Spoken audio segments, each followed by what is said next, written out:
Hi, Dyslexic Genius here, Brett Hurt. My phone number is 864-236-1680, or you can email me at dyslexicgeniushurt@gmail.com. I'm back on the Victor 3 spring barrels, and there was some manufacturing problems with it, plus the motor had a run, and I'm going to show you what the problems are that you need to look to when you're rebuilding.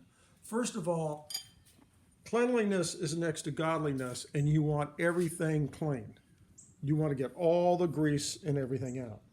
Well, the problem with the machine is we have two steel pins that are punched in, press fitted into this shaft to hold this shaft in place. But these pins are raised. You can feel it. So if you take your finger across the spring barrel like this, it should be smooth. What's been happening is the spindle shaft has been running through here like that. And I'll show you on my little fingers. You have two pins inside, and the spindle shaft comes down, and it's only resting here, where it should be resting flat. So if you're home, you can take your die grinder, your Dremel, I use this one, and you can just gently come in here and take a little bit off at a time.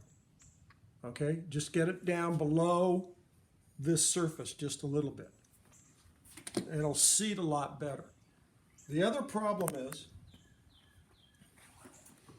because this had a motor run, we stick the spindle shaft in here, and this is way too loose.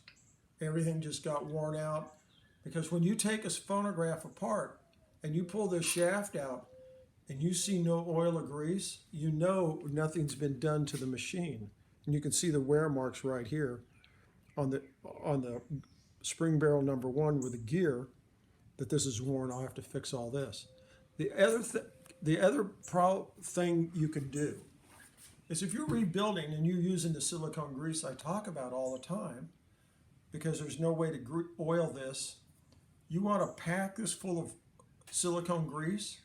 You want to coat all this with silicone grease, and you want to stick this in there like that.